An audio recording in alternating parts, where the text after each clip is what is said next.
noches. Yo soy José Roberto de Andrade Filho. Yo soy diplomático brasilero.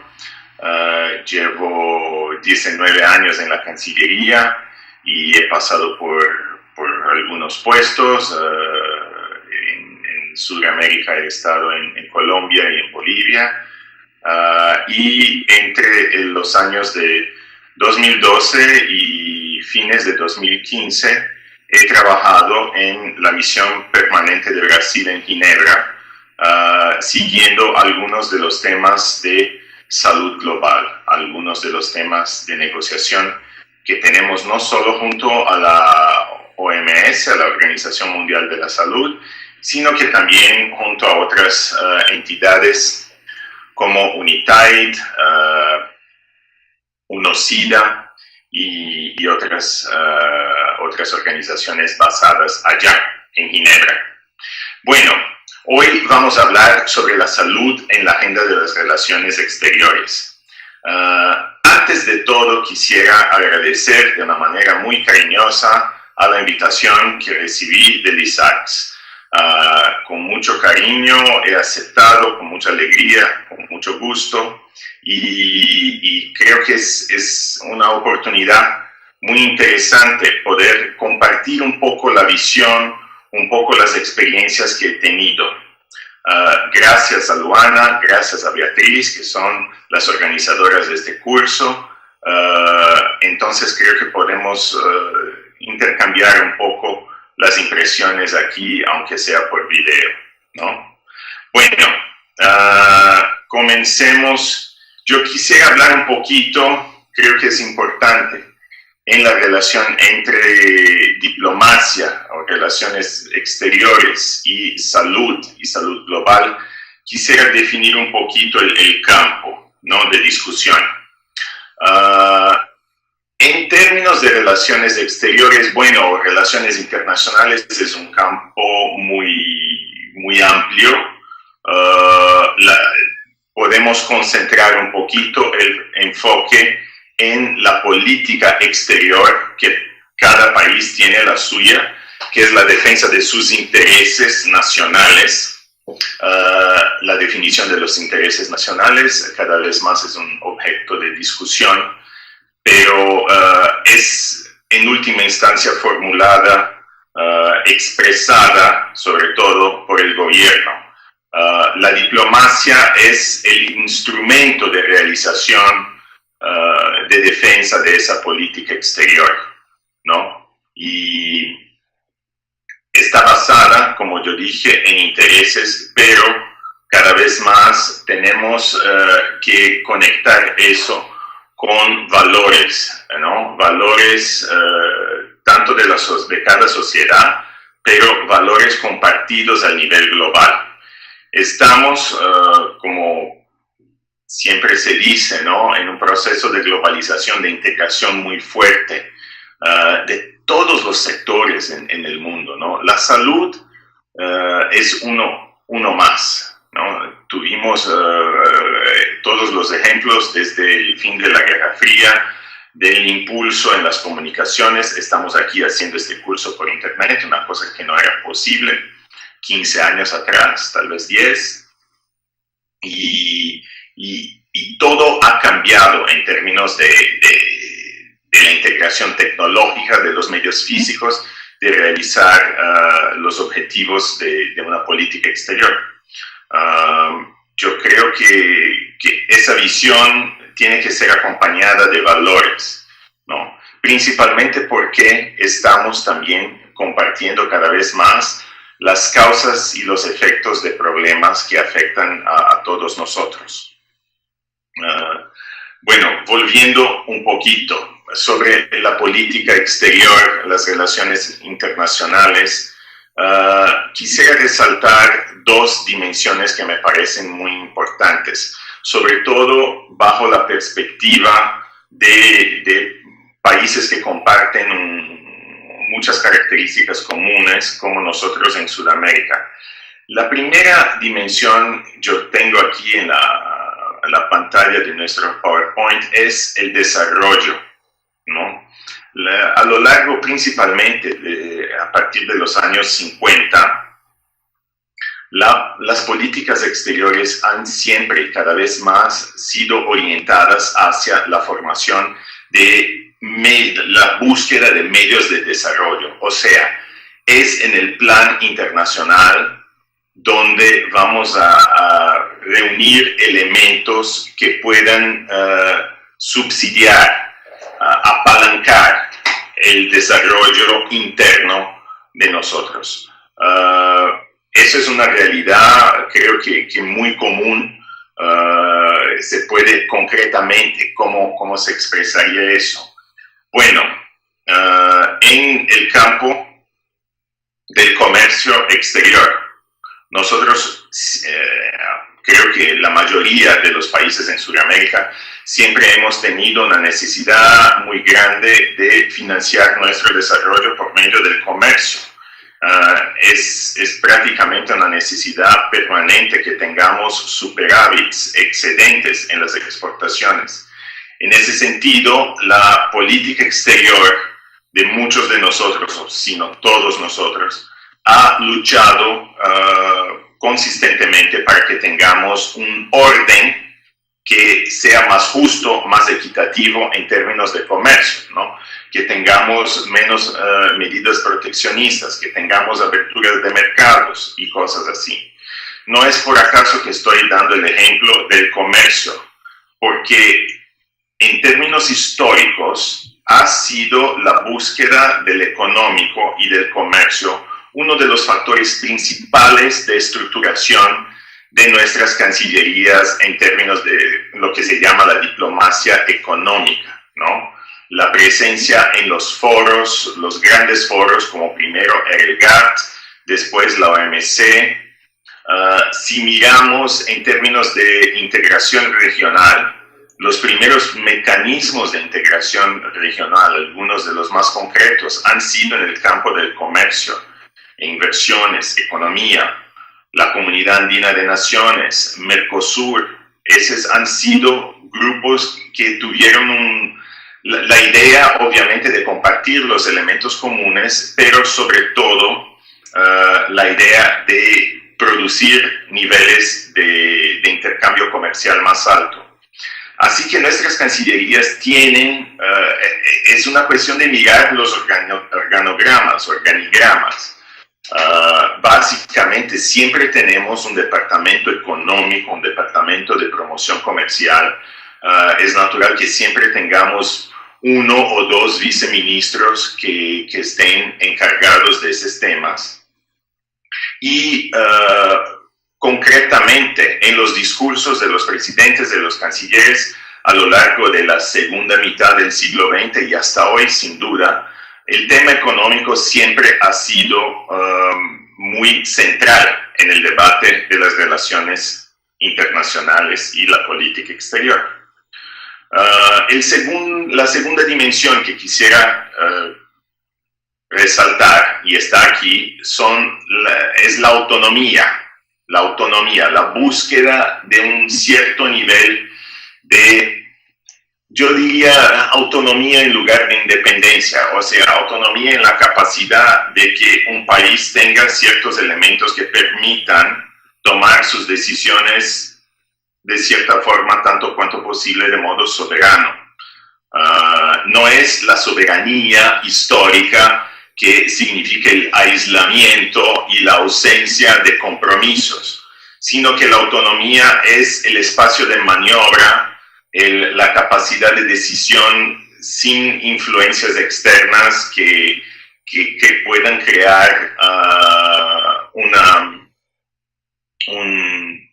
proceso de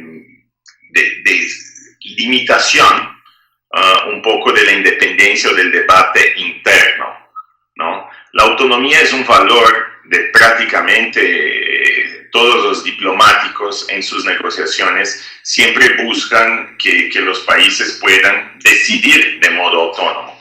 Hay que hacer una diferencia, no estoy hablando de la soberanía absoluta o de como yo dije, la ausencia de compromisos. cuando nosotros estamos, por ejemplo, en la OMS o otros foros multilaterales, lo que estamos haciendo ahí es básicamente ceder una parte de nuestra soberanía de modo autónomo, sin presiones, ¿no? Como toca a todos los países, para organizar la solución de problemas comunes. O sea, hay valores, como yo dije al principio, en los temas multilaterales, en la búsqueda de soluciones a problemas comunes, los problemas de la globalización, que ya ahorita vamos a mirar un poco, sino que también hay un poco de interés propio en ganar junto al colectivo. Es ese al fin el espíritu de fundación de las Naciones Unidas, ¿no? Para que la paz y la seguridad internacional pudieran promover una nueva fase de desarrollo de toda la humanidad después de 2 guerras en solo una generación, como dice la Carta de las Naciones Unidas.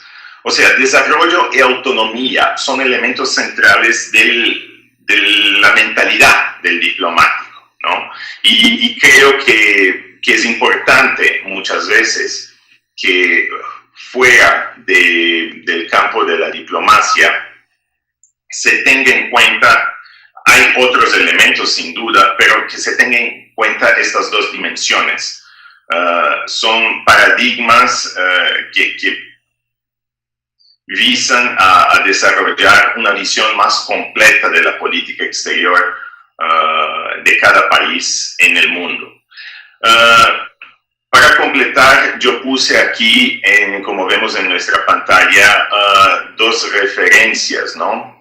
La primera está en la bibliografía que hemos compartido. El embajador Santiago Alcázar es un diplomático brasilero que ha trabajado en Ginebra y desarrollado un interesante pensamiento en salud global, hablando sobre la trayectoria de formación de las cancillerías. Ahí estoy prestando las ideas de él. Básicamente, él dice que en una simplificación pudiéramos pensar en el campo de las ideas y la formación de nuestras políticas exteriores, como yo dije, la diplomacia económica que ha ayudado a estructurar nuestras cancillerías, ministerios de relaciones exteriores, alrededor de temas de comercio, la búsqueda de nuevos mercados, de acuerdos regionales, multilaterales, de intercambio de productos, y a partir del fin de la Guerra Fría, principalmente los años 90 hasta hoy, lo que vemos creciendo es una agenda social, en contraste, en paralelo con esa agenda tradicional económica. De hecho, la idea que siempre hemos tenido, y si miramos hasta en la academia, desarrollo fue primeramente visto como desarrollo económico, fundado principalmente en la cuestión del crecimiento. Cada vez más el desarrollo, y a partir de los años 90 tenemos el desarrollo no es solo económico, hasta porque hemos tenido la experiencia desagradable de políticas de puño liberal o neoliberal que han prometido entregar una reducción de la pobreza y no ha sido ese el caso, ¿no?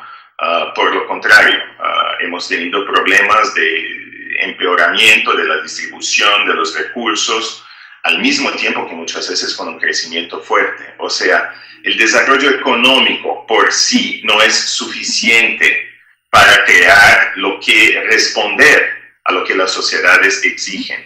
A partir de los años 90, entonces, lo que vemos cada vez más es la realización, sobre todo en el plan multilateral en las Naciones Unidas, de diferentes conferencias que expanden la noción y concretan la noción de desarrollo con otras variables más allá del económico. Para empezar, yo pudiera citar, por ejemplo, la conferencia de 1992 sobre desarrollo y medio ambiente, la Río 92, como decimos, donde se puso la cuestión ambiental, la cuestión climática en el centro de las preocupaciones sobre el desarrollo y sobre todo el inicio de la idea de compromisos concretos, ¿no? 92 tuvimos esa conferencia en Río, a partir de ahí en 95 la conferencia de desarrollo social en Copenhague.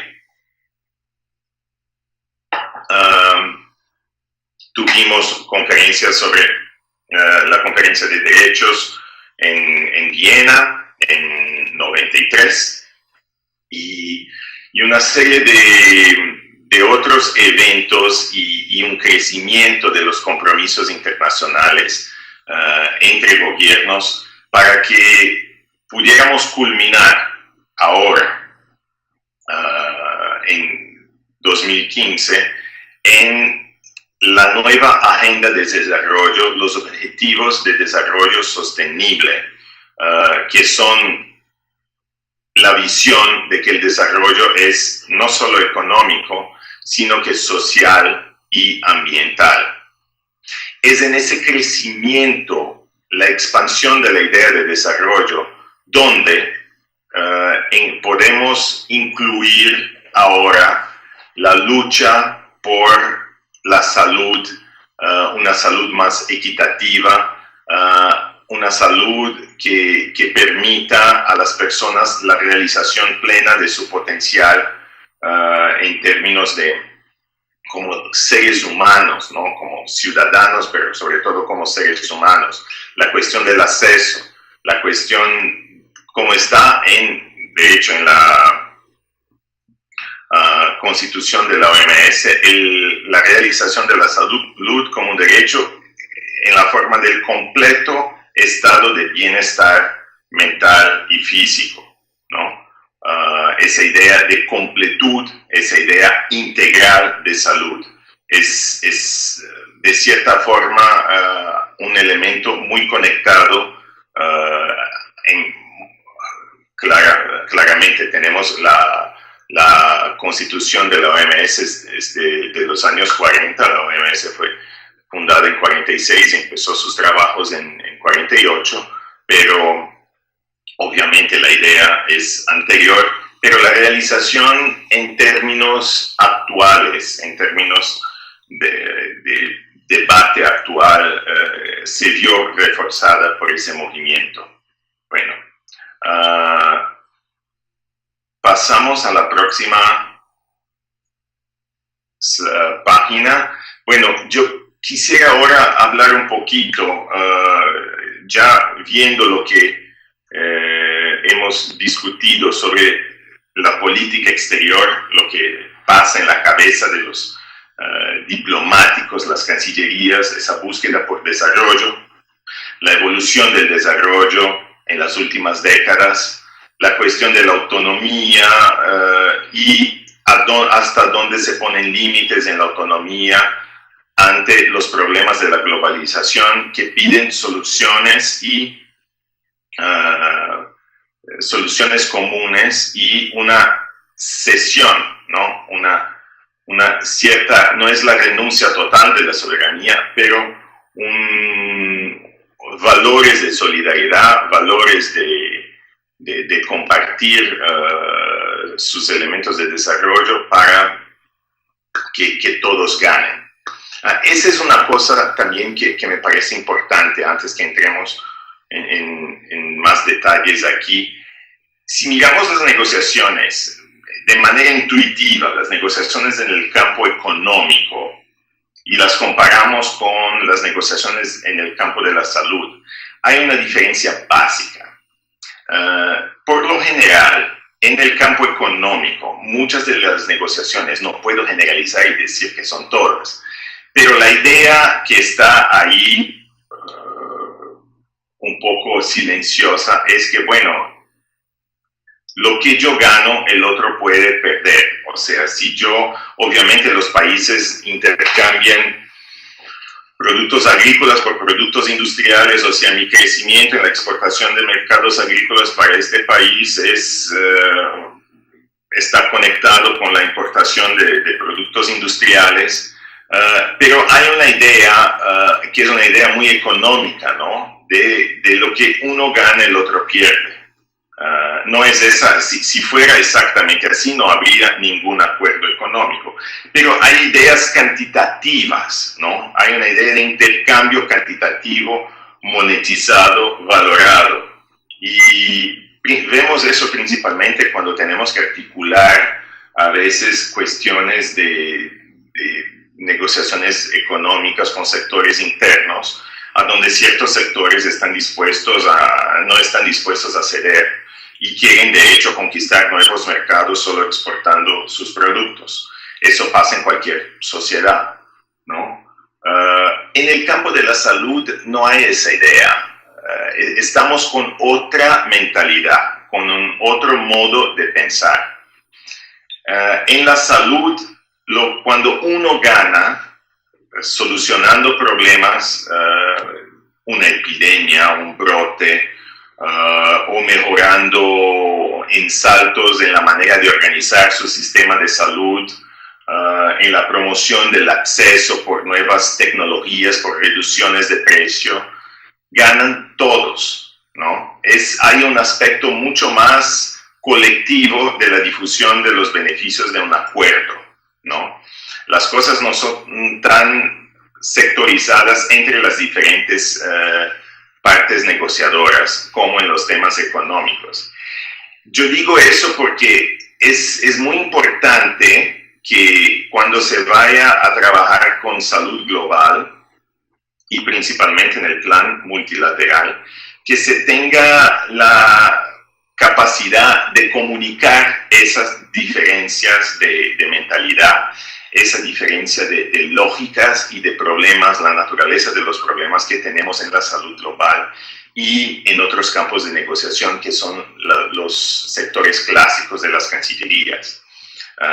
Ese me parece uno de los primeros elementos muy importantes, que cuando trabajemos en conjunto, diplomáticos y profesionales de la salud global, tengamos que comprendernos mutuamente. Todos nosotros queremos el desarrollo y un desarrollo cada vez más amplio, ¿no? Más completo, fundamentado en derechos, en todos los derechos, pero sobre todo en el caso de la salud, el derecho humano, el derecho a la salud, que es un elemento clave para todas las negociaciones, el cual jamás podemos olvidar, aunque sea una negociación sobre temas muy concretos, pero lo que está por detrás es esa visión. Me parece que es algo muy importante que que tenemos que trabajar entre equipos de diferentes áreas, porque los problemas cada vez más son interdisciplinarios, ¿no? Y no solo abarcan relaciones internacionales y salud, como también diversos otros sectores, ¿no? Bueno, para definir un poquito el campo, aquí yo puse cuatro dimensiones de la salud, ¿no? La salud en término general, que es, yo creo que la mejor expresión es el preámbulo de la Constitución de la OMS. La salud pública, esa es una cosa que a veces confunde un poco los diplomáticos. Bueno, ¿qué es salud global? ¿Es salud pública o es salud internacional? Mira, el debate es una cosa abierta. Cuanto más se pueda leer, más perspectivas uno va a recoger sobre ese tema. Yo lo que puedo contribuir para el debate es un poco con la experiencia que he visto, ¿no? Obviamente por salud pública como salud de las poblaciones, una población o un grupo definido, sobre todo una población en un territorio definido, es intuitivo, sabemos lo que es salud pública, ¿no? Una responsabilidad primaria, sin duda, de las autoridades, una necesidad de crear condiciones para el desarrollo local y diferentes dimensiones. La salud internacional, eso es algo que siempre se confunde con salud global. Hay gente que cree, algunos académicos que piensan y consideran que la salud internacional y global son la misma cosa. Yo sinceramente creo que es útil la diferenciación entre ambas.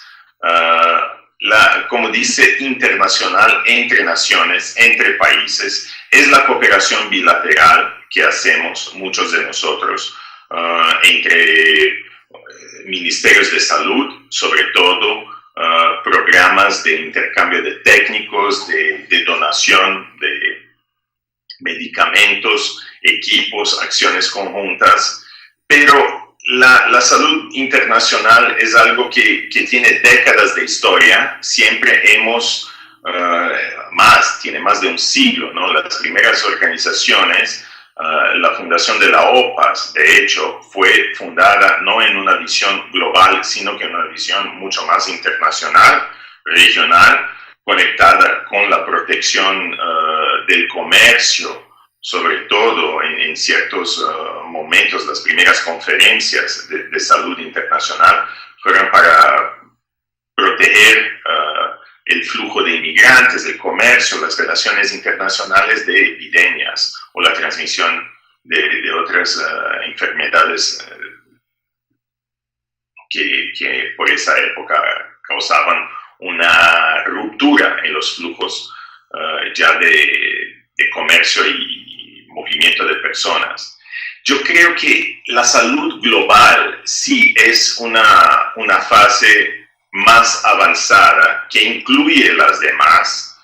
Salud global es una salud de poblaciones, pero sí hace todo el sentido cuando muchos académicos y investigadores dicen es de la población de todo el mundo.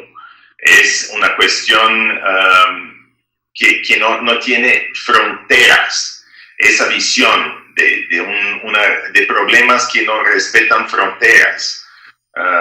Esa idea de globalización, como hemos dicho en el principio, ¿no? De una intensificación de los flujos de comunicación y transporte, sobre todo, y que tiene que ser acompañada por, como yo dije, valores globales que pueden orientarnos hacia soluciones. Yo creo que la salud global sí es un elemento absolutamente, un concepto operacional muy importante y muy práctico.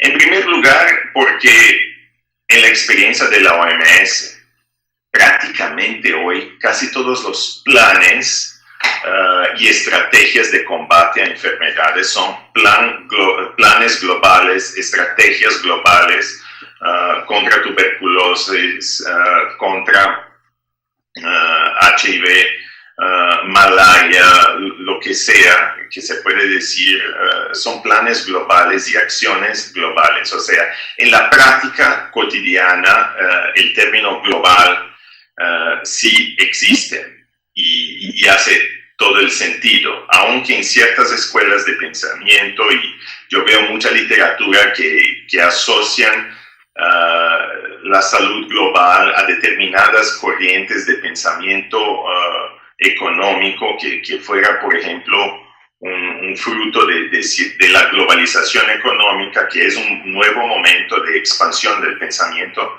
neoliberal. Pero yo veo de otra forma. Yo creo que también es posible mirarse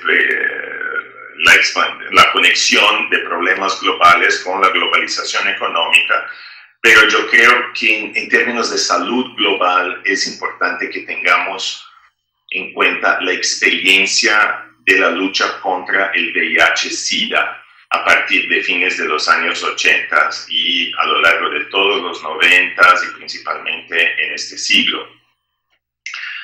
Lo que hizo la lucha contra el VIH fue, de hecho, una revolución en la manera de organizarnos como gobiernos, como sociedades, para enfrentar un problema con características que no, muy propias y que demandaban respuestas innovadoras.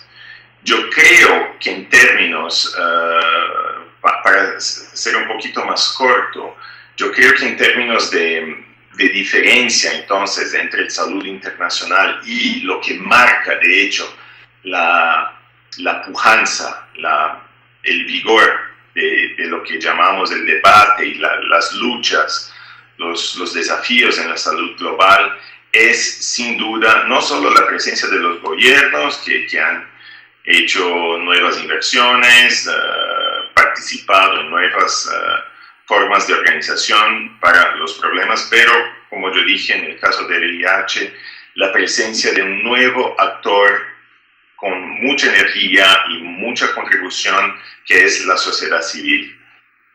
No es posible pensar la salud global sin una sociedad civil extremadamente actuante, sea en acceso a medicamentos, sea en nutrición, sea en la cuestión de la migración de los trabajadores de salud y las propias migraciones y los impactos en la salud.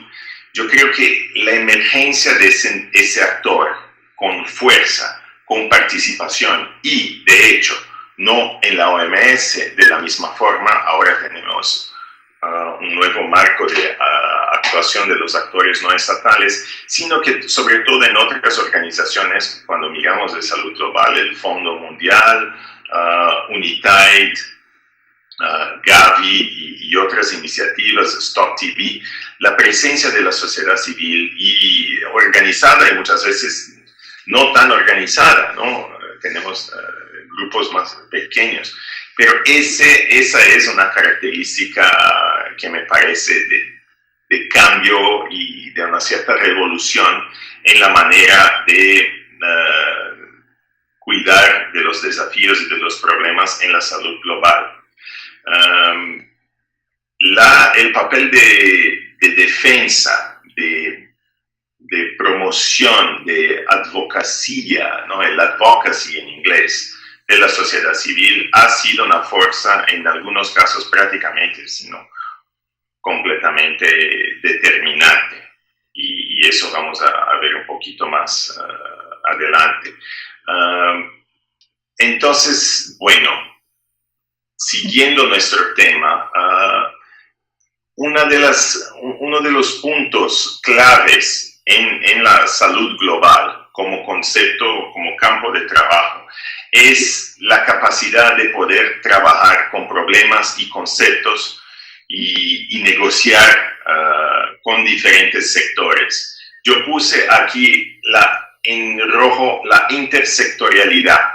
Ya es un poco más que conocido, ¿no? La lucha por acceso a medicamentos, que tuvo uno de los puntos más altos en el campo de propiedad intelectual con la Declaración de Doha, el año 2003, que fue vital en términos de subordinación por la primera vez, y eso es una idea de Santiago Alcázar, de subordinación, de la importancia del desarrollo humano integral, representado por la salud, el derecho a la salud, el derecho humano a la salud.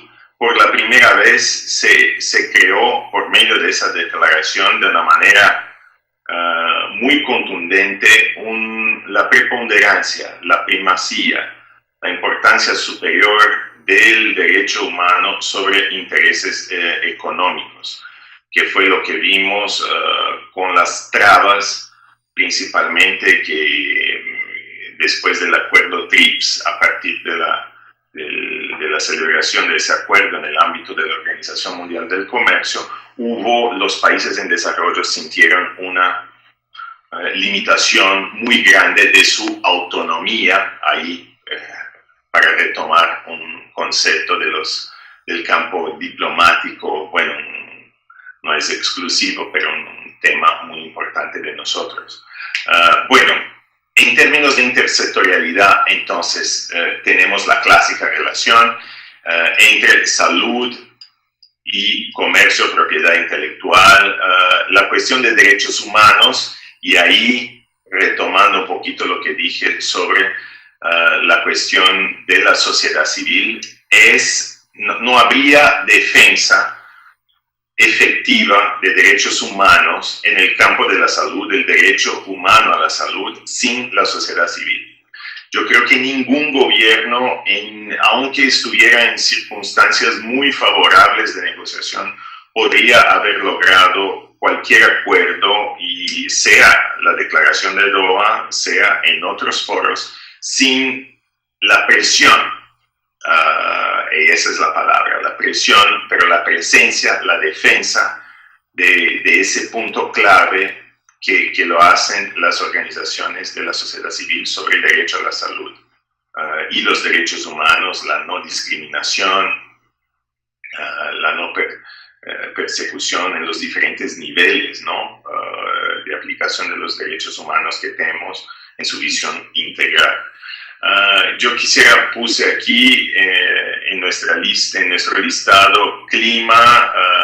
Clima es un campo donde cada vez más se está desarrollando, y creo que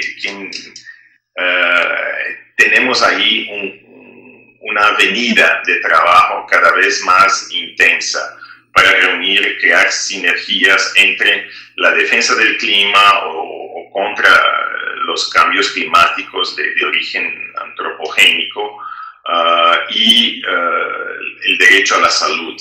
Es una conexión intuitiva y clara, pero también ahí se pone una oportunidad muy interesante para el aprovechamiento de la innovación tecnológica, que es otro tema que es importante tanto al clima cuanto a la salud, en la salud global, y mecanismos de financiación innovadores. De hecho, el clima, la arquitectura internacional de temas climáticos, tiene toda una serie de mecanismos de financiación y de fondos para cambio tecnológico, que son ideas que hay que mirar con atención. No estoy diciendo que tenemos que importar modelos de otros sectores. A veces sí, a veces eso puede ser útil. Pero hay una serie de convergencias que nos toca en salud global trabajar de modo sinérgico, pero también estar atentos a dónde podemos juntar esfuerzos para la construcción de soluciones comunes, ¿no? Migraciones es un tema absolutamente clave hoy. Tenemos en todas partes en el mundo flujos migratorios cada vez más intensos y creando situaciones que no eran esperadas, ¿no? En algunas partes, en Europa, por ejemplo, ya el número de enfermos de personas con la enfermedad de Chagas ha crecido de manera sustancial y ya se ha vuelto un foco de atención, una enfermedad, perdón por mi portuñol, una enfermedad tropical, una enfermedad sobre todo conocida aquí en Latinoamérica y una de las enfermedades tropicales negligenciadas, neglected tropical diseases. Cada vez más se está volviendo un punto de atención, sobre todo en los centros migratorios en Europa, donde han recibido un flujo importante. Eso puede crear nuevas formas de colaboración también. Hay toda una economía, como sabemos, una economía política de la salud global, ¿no? De la salud y relaciones internacionales, que puede conectar en temas de intereses comunes problemas del sur con los medios que muchas veces están, no solo en el norte, pero es importante que tengamos, como hemos dicho, una respuesta global a eso, ¿no? Bueno, conflictos, desastres y emergencias humanitarias. Ese es otro punto, como apenas solo para dejar como ejemplo, el trabajo de erradicación de la polio, la lucha para la erradicación de la polio, ha tenido años atrás nuevos brotes de polio importados de zonas de conflicto en África y en otros países en el Oriente Medio por la migración de combatientes, ¿no? O sea, además que en situaciones de conflicto cada vez más se notan ataques deliberados a las instalaciones y el personal de salud. No son pocos. La historia de Siria creo que es muy significativa en años recientes de lo que está pasando, ¿no? Tuvimos MSF, tuvo hospitales destruidos, bombardeados en diferentes localidades, y ese es un problema político, pero es un problema que requiere una solución política, pero que afecta centralmente la cuestión del acceso de las poblaciones de esas zonas de conflicto, el derecho a la salud, el ejercicio de su derecho a la salud, y también, como vimos en el caso del apoyo a la difusión, distribución, transmisión de enfermedades, ¿no? La seguridad es el próximo punto.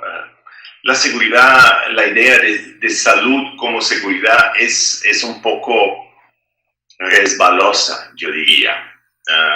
Hay puntos importantes que nos toca acompañar con mucha atención, porque hay diferentes escuelas y diferentes perspectivas para mirarse sobre eso.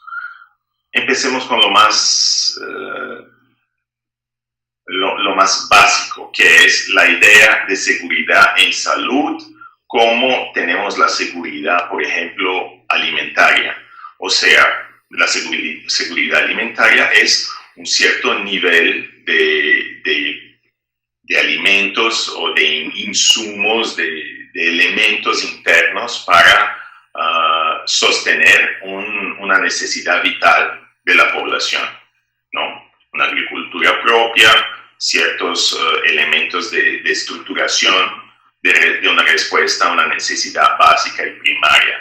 De la misma forma, con la salud, tenemos que tener una cierta seguridad en términos, bueno, de producir algunos medicamentos, o que tengamos las garantías de que no va a haber una interrupción en la importación si no lo producimos, que vamos a tener escuelas para formar nuestro propio personal, una infraestructura. Son elementos que dan una seguridad, una capacidad de realización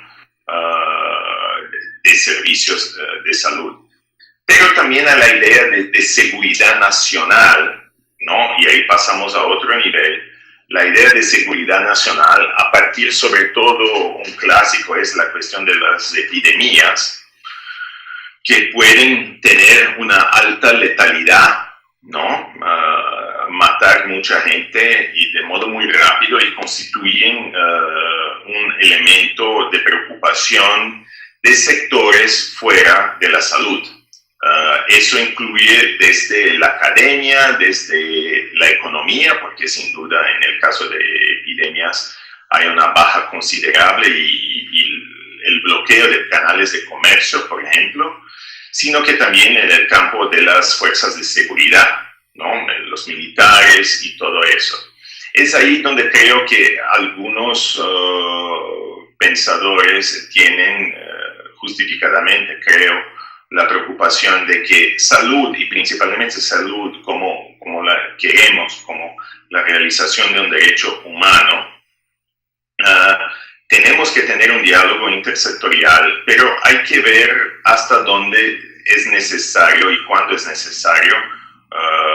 No estoy diciendo que nunca se debe, ¿no? A veces es importante y tenemos la idea de universalización de la salud, pero no es la cuestión del acceso, no creo que otros elementos no tienen que ser discutidos necesariamente bajo una perspectiva que ahí sí yo diría securitaria, o lo peor, la utilización de la salud y ahí la instrumentalización de la salud para objetivos de seguridad. Yo creo que hay que hacer una distinción entonces muy clara cuando hablamos de seguridad. Una cosa es la seguridad básica como garantía de los medios de realización, y del derecho a la salud, de la prestación de los servicios, y al último fin, en el último otro extremo, la idea de la seguridad subordinada a operaciones de seguridad. Hemos tenido ejemplos suficientes en la historia reciente para justificar que sea más clara la diferenciación cuando hablamos de seguridad de salud, sobre la definición, sobre lo que estamos queriendo decir. Yo creo que es muy importante, y para nosotros en Sudamérica, hablar de eso de una manera, hacer esas diferenciaciones, y más importante aún, no poner todas las cosas en un solo, en una sola bolsa, un solo saco, como decimos. Es importante mirar hasta dónde en la cuestión de las epidemias nos toca trabajar en conjunto, nos toca tener una preparación de antemano. Tenemos el International Health Regulations, ¿no? El reglamento sanitario internacional, y hasta donde hay una línea que no se debe cruzar. La salud tiene un valor por sí y es un derecho humano, y no tiene que ser instrumentalizada por otros campos, ¿no? Me parece muy importante. Por fin, yo puse aquí, en términos de discusión de intersectorialidad, la cuestión de los datos, y yo sé que ese no es un sector, todavía no es un sector tal vez muy claro, pero cada vez más, como sabemos, con las nuevas tecnologías, con un iPhone, con un smartphone, estamos produciendo una cantidad inmensa de datos que hasta 5, 10 años atrás eran impensables. El costo de almacenamiento de todos esos datos sobre hábitos alimentares, sobre datos epidemiológicos, pero mucho más precisos, mucho más fragmentados, y en términos, hoy se puede, por ejemplo, en muchas farmacias, por ejemplo, aquí en Brasil, uno tiene que identificarse para conseguir, con su número de impuesto, para conseguir descuentos si va a comprar hasta una aspirina. Esa idea de identificar y acumular todos los datos puede crear, yo creo, y esa es una opinión como todas aquí muy personal, crea problemas en que, por un lado, esos datos son, de hecho, materia prima para la construcción de nuevas soluciones. Por otro lado, la no protección de esos datos puede ser utilizada para modos que pueden restringir eventualmente el acceso a la salud, principalmente en la relación con entes privados, ¿no? Entonces es posible que uno sepa, pueda levantar las informaciones y saber de los hábitos alimentarios de ciertas personas o ciertos grupos, y en la venta, sobre todo, de servicios de salud, precificar eso de una manera muy individualizada, y limitar el acceso cuando no es posible el acceso público por medio de esas informaciones. Yo creo que ese es un trabajo que tenemos que hacer y tenemos por adelante. Si miramos muchos de los instrumentos de acuerdos y otros planes y otras cosas en salud, hay muchas cláusulas para compartir datos. Eso sin duda es importante para el avance de la ciencia, pero tenemos que tener la conciencia que hoy en día datos también pueden ser usados no solo para medios de avance de la ciencia, sino que también para la individualización de riesgos, ni siempre con la idea de desarrollar soluciones. Entonces, todos esos sectores y todos esos ejemplos que he dado son campos donde hay un impacto directo o problemas relacionados directamente a la salud, pero donde las soluciones se van a realizar en otros sectores, y son soluciones casi siempre políticas, ¿no? y como soluciones políticas requieren personal que ni siempre es del sector de salud. El sector de salud tiene excelentes negociadores y a veces tenemos soluciones fantásticas, pero a veces no es posible cuantitativamente, no tenemos tanta gente para negociaciones o el momento. Entonces es importante que tengamos un modo desarrollemos un modo propio de trabajo. Nuestro próximo ejemplo de PowerPoint, yo les doy el caso de Brasil, para que se vea no solo la intersectorialidad, sino que los diferentes foros, y aquí están solo algunos, tenemos negociaciones a lo largo de un año, tenemos no sé cuántas asambleas o reuniones especializadas en la OMS, en la OPAS, en UNASUR, en Mercosur, tenemos G20, tenemos BRICS, tenemos la comunidad CPLP, Comunidad de los Países de Lengua Portuguesa, y además de las parcerías, ¿no? de las sociedades ahí, las PPPs, Public-Private Partnerships, como UNITAID, Fondo Global y todo. Cantitativamente, la demanda para el trabajo en salud global, en términos cronológicos, es muy intensa. En el caso de Brasil, sí, fue lo que yo trabajé, y les voy a dar algunos ejemplos también ahorita.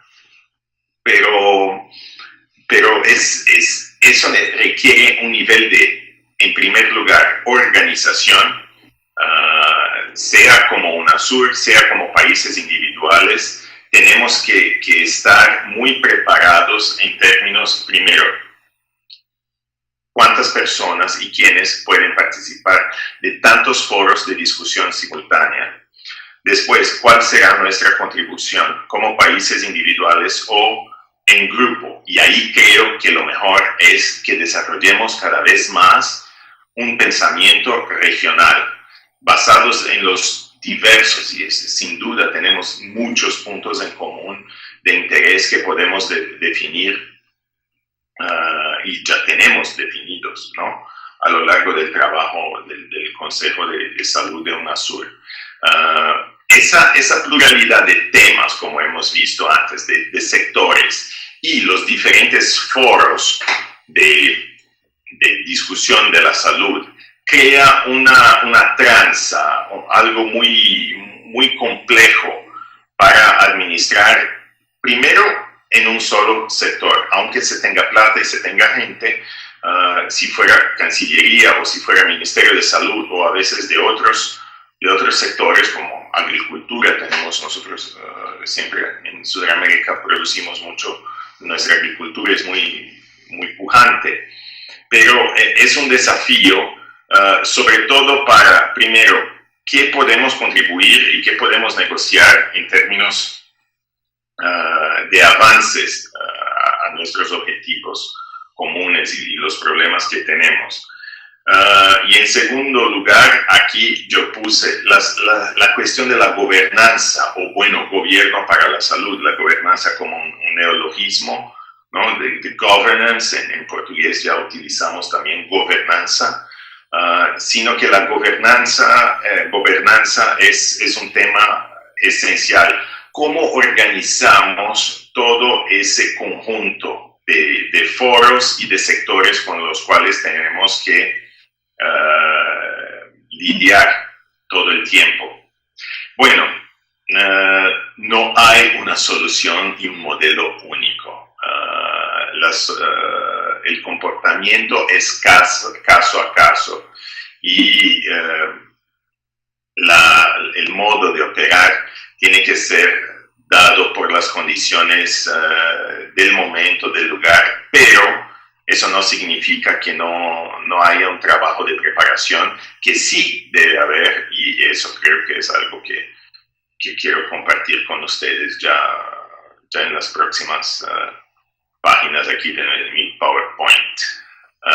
Bueno, yo puse aquí, para terminar, la gobernanza en dos tipos, ¿no? La gobernanza de la salud y la gobernanza para la salud. La primera vez que vi eso me pareció como un poco redundante o algo muy detallista, sin una traducción concreta, pero sí hace muchísimo sentido. Cuando vemos principalmente trabajando, sea en Ginebra, que fue lo que tuve como testimoniar, o en Washington, en la OPAS, tenemos la cuestión de cómo organizarnos en los diferentes niveles para principalmente no duplicar. Creo que es el primer punto importante. Evitar la duplicación de discusiones. Que lo que se discuta en la OPAS sea sinérgico y complementar, y ahí los dos conceptos, sinergia y complementariedad. Lo que discutimos en la OPAS, que obviamente como escritorio regional del OMS, sea un elemento de refuerzo al proceso negociador que tenemos en Ginebra con todos los 193 miembros de la OMS, y de la misma forma que tengamos sinergia y complementariedad con lo que hacemos en los diferentes foros y espacios, principalmente UNASUR, nosotros también con Mercosur, con BRICS, cada país tiene diferentes planes, ¿no? Diferentes dimensiones de expresión de su trabajo en salud. La sinergia y complementariedad me parecen elementos esenciales para que en primer lugar evitemos la duplicación de esfuerzos, ¿no? Y se genere una masa más coherente de discusiones en términos de salud y de salud global, ¿no? Esa sería la gobernanza de la salud, o sea, al interior de la salud. No parece algo que sea difícil, pero la práctica de verdad es. Hay un calendario muchas veces que conflicta en términos de fecha, de presencia de nuestros técnicos, de nuestros diplomáticos en diferentes espacios en el mundo. Hay la cuestión de presupuestos, que no puede ser ignorada. Y sobre todo, tenemos la responsabilidad de evitar, y ahí es un otro punto que me parece importante, evitar la fragmentación de lo que vamos negociando en un plan y lo que muchas veces lo que estamos negociando en un foro no es de conocimiento de otros negociadores nuestros en otros foros. Parece que eso no debería ser así, pero cuando tenemos múltiples negociaciones al mismo tiempo, hay que estar atento para que eso no pase.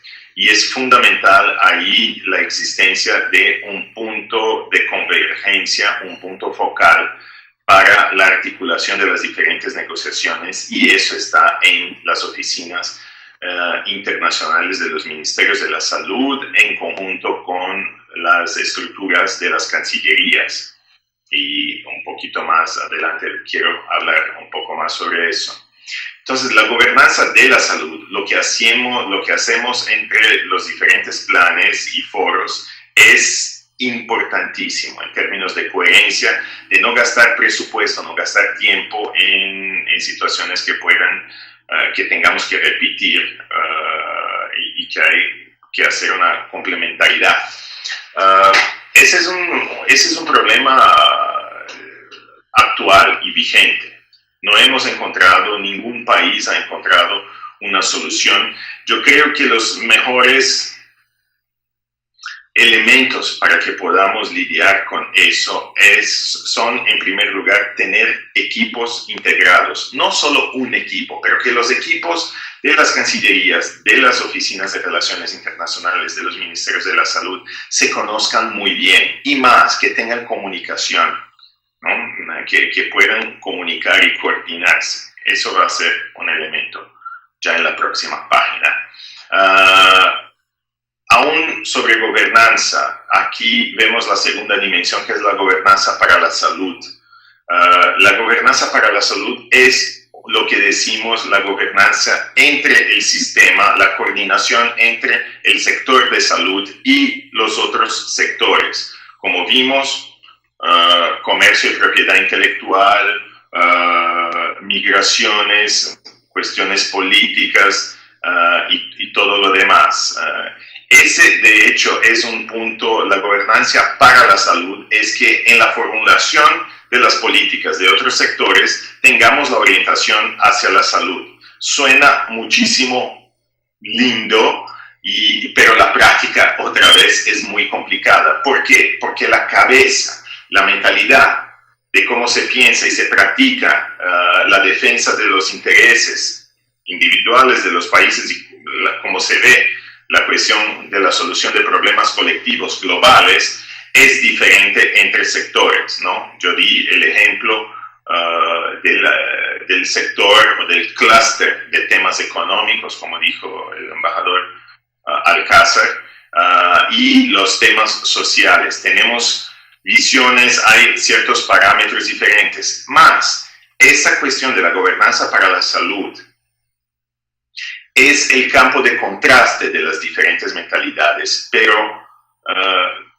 nosotros, como sea diplomático, sea especialista en salud global, todos nosotros compartimos la idea y el objetivo de crear una visión y resultados para el público, ¿no? Entonces, no creo que las cosas, aunque seamos de sectores diferentes, y les doy mi ejemplo, mi relación con salud ha siempre sido maravillosa. A mí me ha motivado muchísimo como un tema de interés y de pasión, de verdad, porque ahí yo veo que es donde todo lo que se habla de desarrollo se puede concretar, y concretar de una manera visible, ¿no? Salvando vidas humanas, mejorando, extendiendo la calidad de vida de las poblaciones, ¿no? Es absolutamente fantástico lo que se puede hacer en salud, y no creo que sea conflictivo. Muchas veces es natural, y cuanto más grandes somos como sociedad, más plurales son las visiones, y hay diferentes visiones, pero con diálogo, con coordinación y obviamente con algo de paciencia que todos tenemos que tener en las negociaciones, y flexibilidad, creo que siempre podemos lograr avances. Y la gobernanza para la salud es un punto esencial, ¿no? Que se escuche la salud en la definición de políticas comerciales, en la definición de políticas urbanas, ¿no? Cada vez más.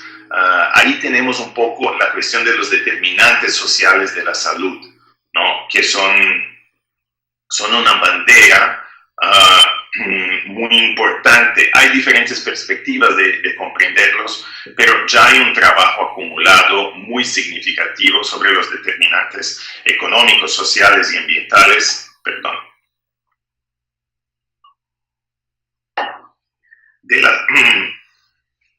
de la salud, y ese es un punto que me gustaría resaltar mucho para que tengamos en cuenta.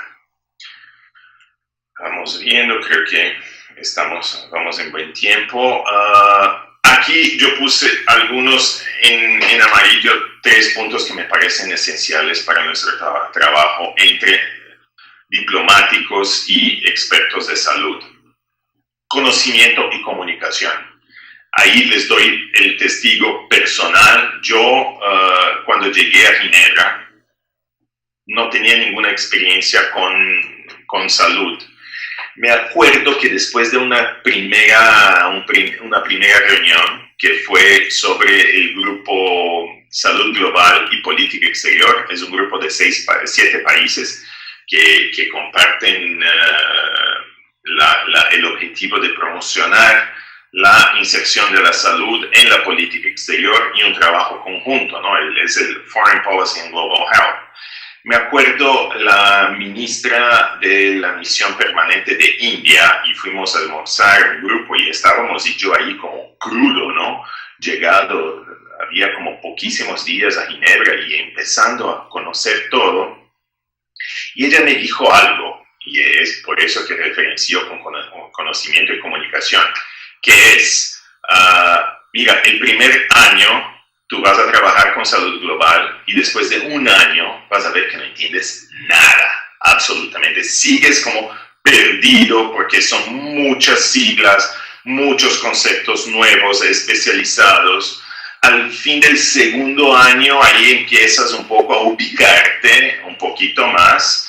Y al tercer año, al fin del tercer año, cuando ya es el momento donde muchos de nosotros tenemos que, se acerca el momento de la partida, ahí ya estamos mucho más operacionales. Bueno, la idea por detrás de eso es la idea clásica de la curva de aprendizaje, ¿no? Cuanto más pasa el tiempo, mejor te vas quedando, la experiencia, pero es verdad y es muy concreto, ¿no?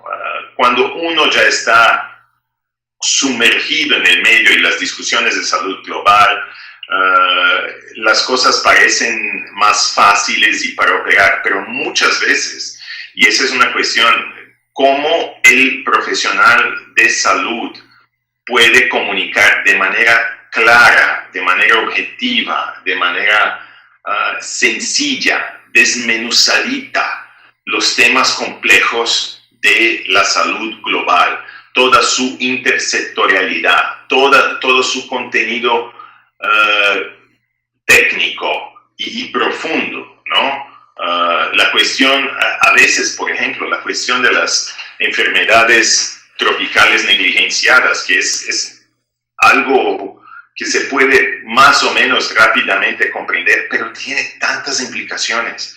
Y cómo traducir eso cuando estamos hablando con ministerios de finanzas, o cómo hablar eso cuando vamos a hablar discutir sobre planificación urbana. Es muy importante conocimiento y comunicación, saber transmitir el conocimiento, comunicar eso de una manera inteligible a los no expertos, ¿no? Aunque nosotros tengamos, y ahí otra vez, perdón por el caso concreto, pero en Brasil tenemos una misión permanente con equipos y personas diplomáticos permanentemente designados para el tema de salud, pero lleva tiempo. Y como tenemos una rotación, es importante estar siempre entrenando los equipos. Yo puse aquí masa crítica en blanco, cursos, libros, estudios, nuevas cuestiones. Tenemos que desarrollar, y en eso es fundamental un instituto como el ISACS, para que desarrollemos y consolidemos un pensamiento, un modo, una mirada nuestra, suramericana, latinoamericana, ¿no? del sur global, con la experiencia de los problemas y de las soluciones que hemos creado a lo largo de los años sobre la salud global. Cursos, libros, estudios. Yo he mirado un poquito sobre internet la cantidad de cursos de salud global. Al nivel de maestría, al nivel de doctorado, no hay muchos, hay muy poco en Latinoamérica y en Sudamérica. Hay muy poco. Eso ya es algo, no tenemos obviamente, no es una cuestión de seguir el modelo de otras áreas, pero es importante que tengamos cada vez más, no solo concentrado en ciertos centros de excelencia que afortunadamente tenemos, pero expandir otra vez la intersectorialidad, expandir el pensamiento de salud global.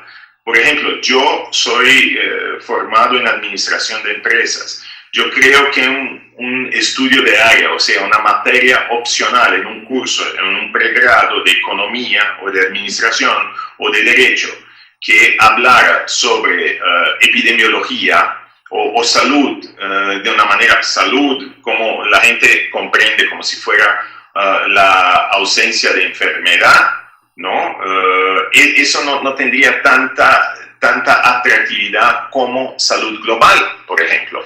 Salud global es una cuestión política, es una cuestión de derecho, es una cuestión de economía, de tecnología, es una cuestión que de verdad moviliza, y en eso creo que es el fascinio lo que atrae muchísimo en salud global.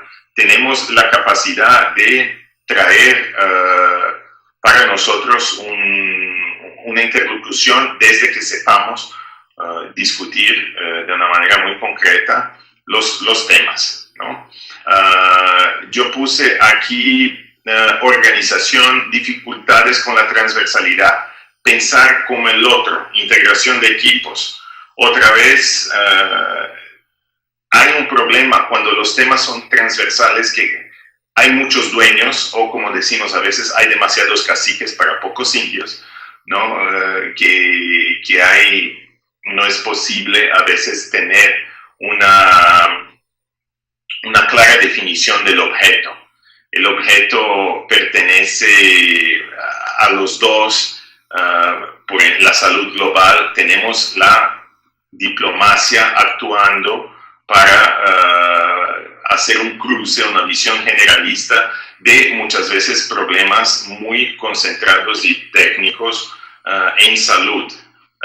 La solución, no hay un modelo ideal, como yo dije, sino que la integración de equipos, eso sí, a lo largo del tiempo, a lo largo de los contactos, necesitamos trabajar de una manera no burocrática, ¿no? Que no sea como informes escritos. Tenemos que hacer informes escritos, pero tenemos que hablarnos, llamarnos en canales por internet, los ministerios de Relaciones Exteriores y los ministerios de Salud, lo más frecuentemente posible. Yo creo que esa es una clave para que podamos crear un pensamiento común, los puntos de convergencia sobre esos temas transversales. Lamentablemente, en muchos lugares lo que se ve, y es el problema clásico, es que la transversalidad genera competición burocrática. Un sector quiere apropiarse completamente del tema y el otro, y hace lo mismo y se niegan informaciones. Ese es un problema de temas organizacionales muy clásico, ¿no? Y que tenemos que sanar primero con el comprometimiento a los más altos niveles, ¿no? El empuje para soluciones comunes y integración de equipos, como puse aquí. Bueno, acción, al fin, negociar, avances concretos, ideal versus el posible. Todo eso tiene que resultar, tiene que estar orientado hacia la acción, la negociación concreta, y muchas veces, principalmente en términos intersectoriales, nos toca a veces tener que flexibilizar, ¿no? Más allá de lo que uno espera. Pero es importante que aunque a veces no se logre una solución tan anhelada, que se pueda tener avances concretos. Quisiera dar como ejemplo, mira, la negociación de la declaración de Doha en el año 2003 fue resultado de un proceso político que fue muy contextualizado por el momento mundial que se vivía en ese entonces, con lo que pasó en las Torres Gemelas, ¿no? La posibilidad, el miedo que existía, y eso el embajador Celso Amorín nos contó esa historia. Había una presión para que saliera un acuerdo, ¿no? En Doha, y fue muy importante que se lograra alguna cosa más, que no se estagnara el proceso de la rueda de Doha. Fueron sectores, elementos externos al proceso negociador entre comercio y, en el caso de las flexibilidades y la cuestión de la salud pública, que influyeron de modo decisivo, ¿no? Bueno, pasemos adelante. Aquí la Asamblea Mundial de la Salud. Como eso fue uno de los puntos que Lisa me pidió para que pudiera hablar. Básicamente, ¿cómo es la experiencia? Bueno, en primer lugar, la participación en la Asamblea Mundial de la Salud, siempre ahí en mediados de mayo a cada año, demanda una extrema organización y es clave la coordinación a diario entre ministerios de Relaciones Exteriores y de Salud. Primero porque tenemos una cantidad inmensa de documentos y como sabemos, esos documentos por lo general estaban, cuando yo vi la última vez, más o menos entre 70, 90 en total, desde documentos temáticos sobre temas propios, específicos de salud, hasta cuestiones de la gestión y administración de la OMS, la cuestión financiera, que es muy importante y nos toca a todos discutir, pero procesar todas son miles de páginas. Si juntamos todos esos documentos son miles de páginas. Obviamente hay que priorizar y para esa priorización es vital un intercambio permanente entre Cancillería y Ministerio de Salud, sea por email, sea por lo que me gusta mucho de las llamadas telefónicas en conjunto, las conference calls, me parece que es un instrumento clave. Durante el segundo punto, durante la asamblea, tenemos una simultaneidad de reuniones que complica y requiere delegaciones con un cierto número de personas. Ahí obviamente sí seguimos con la idea de priorización, pero es importante tener por lo menos una persona en el comité A, una persona en el comité B, una o más, ¿no? Para que cuando uno tenga que salir a comer o alguna cosa o explicar, no se quede el puesto del país ahí vacante, vacío, ¿no? Y acompañar las discusiones, pero una persona en comité A, otra en comité B, otra en la plenaria, otra persona mínimo acompañando el ministro de la Salud o el representante permanente, otras autoridades del jefe de la delegación. O sea, mínimo 4 personas, con algunos, unos 2 por lo menos. Estamos ahí con un mínimo de 6 personas para que se pueda tener la cobertura de lo que está pasando. Eso no cuenta, obviamente, los procesos negociadores que se extienden muchas veces hasta horas de madrugada y para negociaciones muy extensas que requieren un esfuerzo y son muy cansativas. Y sin hablar, obviamente, en las eventuales invitaciones para que una delegación de nosotros, uno de los integrantes de nuestras delegaciones, tengan que presidir ciertos comités, grupos informales o solucionar impases en discusiones entre determinados países, ¿no? Cuando hay temas que se tiene que hablar y no tanto en una reunión grande, pero para que se tiene que entender, ¿no? Porque muchas veces la pluralidad de visiones es muy grande, ¿no? Yo puse aquí, tercer punto, la duración de los procesos de negociación. Como he dicho, hay negociaciones que van hasta horas de la madrugada. En el caso del ébola, tuvimos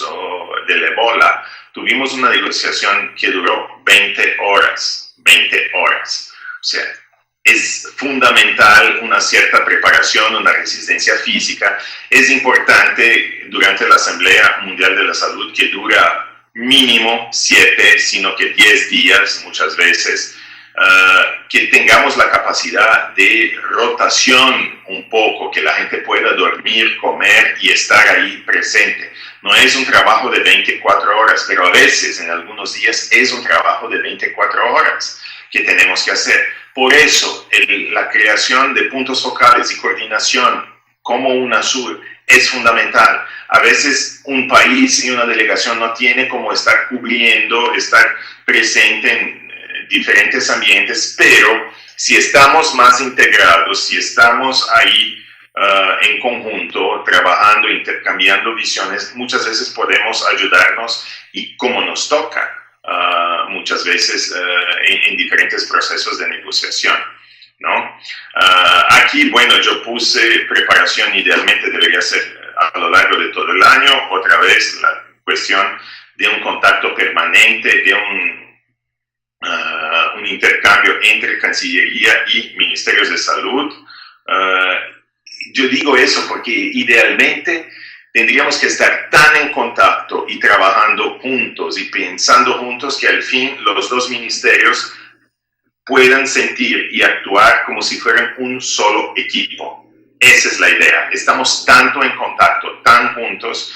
Las experiencias de la Asamblea Mundial de la Salud son muy fuertes en términos de que nos quedamos hasta 3, 5 de la mañana y a veces, lamentablemente, a las 9 toca estar otra vez negociando otros temas, que al fin ahí se forjan alianzas y uniones, que es muy importante. Eso obviamente depende de la cantidad de comunicaciones, la cantidad de experiencias de negociación en conjunto, sino que también, y de modo muy importante, el empuje, ¿no? El impulso y apoyo político de niveles más altos. Por fin yo puse 2 temas aquí, velocidad y capacidad analítica. Otra vez, tenemos una cantidad de documentos en primer lugar y muchos de esos, pongamos como si fueran 70 documentos, por lo general son más, los documentos oficiales de la Asamblea Mundial de la Salud. Hay que tener muchos de esos a veces son publicados faltando solo una semana para la Asamblea.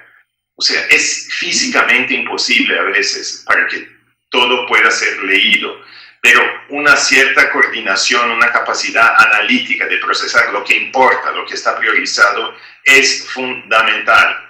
Y tenemos que tener las formalidades necesarias de empleados de Estado, pero no podemos perdernos en la burocracia, ¿no?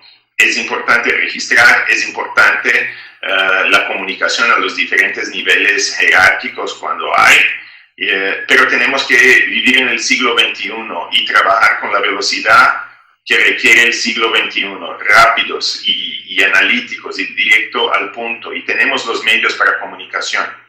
Es esencial.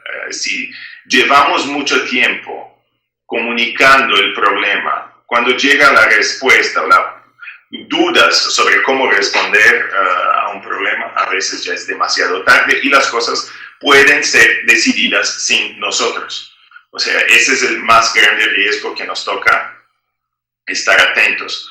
Por fin, aquí, claridad y autonomía para negociar. Cuanto más tengamos intercambio de ideas y trabajo conjunto entre el Ministerio de Salud y Cancillería, más fácil nos queda a lo largo de discusiones, principalmente a veces, cuando las negociaciones de ciertos puntos en la Asamblea se van hasta en grupos informales o otros grupos específicos, hasta la madrugada, uno no puede estar lleno de dudas. No es que tiene que estar 100% seguro, pero hay un nivel de conocimiento y de autonomía para negociar que, bueno, yo sé precisamente que eso sí se puede, dónde son las líneas rojas, dónde no se cruza, hasta aquí vamos, hasta aquí no, a partir de ahí ya no es más objeto de negociación. Eso es muy importante para la Asamblea Mundial de la Salud y creo que es una de las mejores inversiones que podemos hacer, es estar ahí, sea con equipos de los dos ministerios que más actúan, salud y Cancillería, sino que también de otros, ¿no? Creo que es una inversión, no es un gasto. Yo sé la preocupación que tenemos muchas veces con, bueno, los hoteles son muy caros por esa época en Ginebra. Cuanto antes se pueda definir la delegación y hacer las reservas, menos costoso es toda la infraestructura de apoyo, ¿no? Transporte, hotel y todo eso, pero es una inversión porque ahí también creamos una cierta masa crítica, trayendo a gente de otros sectores cuando es posible, o por lo menos manteniendo un contacto más cercano sobre cuál es la realidad de la negociación, es ahí donde toca. Por fin, un punto que me parece clave. La Asamblea Mundial de la Salud es el más alto plano, el órgano de más alta definición de las políticas de salud.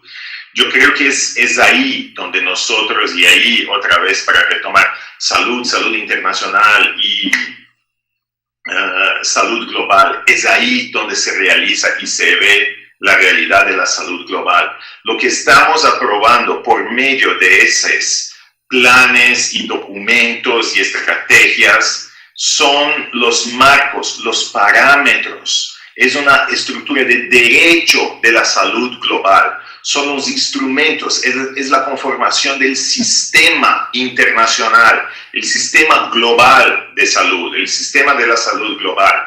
Es ahí, sobre todo en la OMS y en la Asamblea, donde nosotros definimos y acordamos los instrumentos que valen para todos, ¿no? Entonces, un plan de combate al VIH-Sida, ¿no? A donde ponemos una fuerte dimensión a la no estigmatización y discriminación. Reforzamos el derecho a la salud, reforzamos el tema de las flexibilidades TRIP, de la declaración de Doha, todo eso, ahí tenemos. Y ese es el gold standard, el padrón oro para las discusiones sobre salud en foros regionales, en nacionales, en todo. O sea, es muy importante. Es clave, definidor y, como se dice, estructurante del debate de la salud. Y ahí una cosa que es muy importante ver, lo que decidimos en la Asamblea, los planes, las estrategias, las resoluciones y decisiones, no son por lo general, no son elementos que son internalizados en el plan del derecho interno, ¿no? Internalizados en cada país, de la misma forma como son las decisiones de otros sectores. Mucho de lo que se decide en la Organización Mundial del Comercio pasa a tener fuerza de ley muchas veces dentro de la ordenación jurídica interna. Lo que se decide en el Consejo de Seguridad, sanciones y lo que sea, muchas de esas decisiones pasan a tener poder y fuerza de ley dentro de nosotros. Cada país tiene un poco su modo. Lo que decidimos a veces, un plan de combate a la tuberculosis, no entra en el país, en el ordenamiento jurídico como poder de ley. Hay una diferencia importante. Por un lado, en la Asamblea estamos estructurando la salud global. Y eso es incomparable. No es salud internacional, es salud pública, pero no es las mismas dinámicas del pasado. Es algo nuevo. Siempre ha sido así. Pero hay que tener, y ahí es un punto importante del texto de la bibliografía de Lawrence Gostin, en su libro Global Health Law, muchas veces, como sabemos, lo que se puede decidir en foros donde hay internalización más fuerte de las reglas, como en comercio, puede no estar 100% coherente con nuestros objetivos de salud. Es otra vez el juego intersectorial, ahí a donde la política externa, la diplomacia es un elemento esencial, pero la diplomática concientizada de la salud global, ¿no? La diplomacia, los cuadros, es eso que necesitamos, masa crítica, como yo dije, que puedan estar atentos a la visión general de lo que está pasando y actuar en favor de los objetivos de salud, y la salud vista como ese desarrollo, ¿no? La visión del desarrollo, donde la visión del desarrollo sostenible es lo más actual, lo más fuerte, lo más holístico, ¿no? Y bueno, por fin aquí solo algunos puntos, ¿no? La cuestión de la articulación interministerial, ¿no? La prioridad de alto nivel. Es importantísimo tener el apoyo político de los más altos niveles del gobierno y de los ministros, ¿no? Es importante también a veces que hagamos ese trabajo de promoción, de advocacy interno junto a otros ministerios, ¿no? Y como principalmente agricultura, yo he visto en términos de alimentación, es muy importante, y finanzas también, porque como sabemos, como países en desarrollo, tenemos siempre limitaciones en la capacidad de financiación de diferentes iniciativas. y producción de soluciones, un poco eso. Aunque a veces no sea posible alcanzar la solución ideal, algo sí tenemos que estar avanzando y es muy importante. Por eso yo puse todos esos ejemplos al principio y la cuestión de los datos, ¿no? El uso de Big Data, que es un nuevo campo de trabajo que nos toca despertar y poder trabajar de manera concertada, ¿no? Principalmente por sus impactos en la salud. Y por fin, bueno, hablemos un poquito de las oficinas de relaciones internacionales. Son los puntos focales y de convergencia y los centros pensantes de la cuestión de la salud global y cómo actuar y estructurar la búsqueda por resultados y los esfuerzos, sea en lo que sin duda es reconocido como el primer foro, que es la Asamblea Mundial de la Salud, sino que también en todos otros foros como UNOSIDA, como la OPAS, y en las diferentes reuniones que tenemos y discusiones como el Consejo de UNASUR y todo eso. Lo que me parece importante es que tengamos, primero, el proceso de negociación interna. ¿Quién puede mejor explicar salud para los otros ministerios? Obviamente son las oficinas internacionales. Y para que se tenga esa sensibilidad y esa explicación, me parece clave que cuenten con equipos multidisciplinarios. En el ejemplo de Brasil, otra vez, hemos históricamente tenido muchos diplomáticos en el cuerpo de funcionarios o como jefes, a veces como asesores internacionales del ministro de la Salud. Es muy importante tener un diplomático, alguien de finanzas, ¿no? Que facilite el contacto, que pueda ser un poco el abogado del diablo, mostrando un poco cuáles son las posibles críticas o limitaciones o lo que sea de otros sectores, ¿no? Como se piensa. Equipos multisectoriales entonces son clave. No podemos estar los diplomáticos hablando entre nosotros, creando ideas de salud sin hablar con el sector de salud. Y de la misma forma, la salud no puede estar creando, se va a limitar si está hablando entre ellos, por más gente genial que tengamos nosotros en todos los sectores. Tenemos que hablarnos unos con los otros, crear sinergias, ¿no?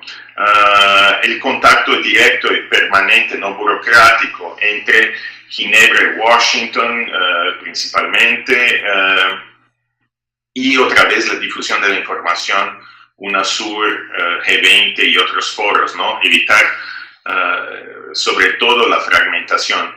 Un punto, hablando sobre las oficinas de relaciones internacionales, que me parece muy clave, es que las ORIs, ¿no? Oficinas de Relaciones Internacionales, ya las tenemos en muchos ministerios de salud, tienen un funcionario o un sector especializado. Aquí en este momento tenemos un diplomático, 2 diplomáticos de hecho trabajando allá, y un cuerpo de funcionarios, y es parte de la estructura organizacional. Pero la cuestión también que se tiene que preguntar es, ¿cuántos funcionarios, cuáles sectores tenemos en el lado de las cancillerías o en otros ministerios como finanzas que comprenden la calidad de la salud? Es muy importante que las ORIs tengan contrapartes en las cancillerías, me parece en primer lugar, y en ministerios de interlocución intensa como finanzas, por ejemplo. Nosotros en Brasil tenemos el Departamento de Temas Sociales y Derechos Humanos y una división subordinada a ese Departamento de Temas Sociales, donde tenemos en este momento 2 diplomáticos dedicados exclusivamente a los temas de salud. Pero por la dimensión de las cuestiones, de los problemas, de los foros, como de la intersectorialidad, yo creo, no me sorprendería si fuera posible que creáramos un sector dentro de la Cancillería solo para los temas de salud global. es muy importante que pensemos también en contrapartes de las OIs, que son, como yo dije, los puntos focales más importantes, ¿no? Entonces, creo que ya voy más allá del límite de tiempo que fue establecido, pero otra vez me gustaría muchísimo agradecer por la oportunidad. Espero que haya contribuido con pensamientos, con un poco de ideas, a pesar de que no es fácil siempre hablar mirando una pantalla, una lucecita aquí en mi computadora y hablando en español, que obvio es una lengua del corazón para mí, por los países que he vivido, nuestra historia. Nosotros nos sentimos en casa en todos los países de la región. Y les mando a todos ustedes un gran saludo y les agradezco muchísimo por la oportunidad. Gracias, obrigado.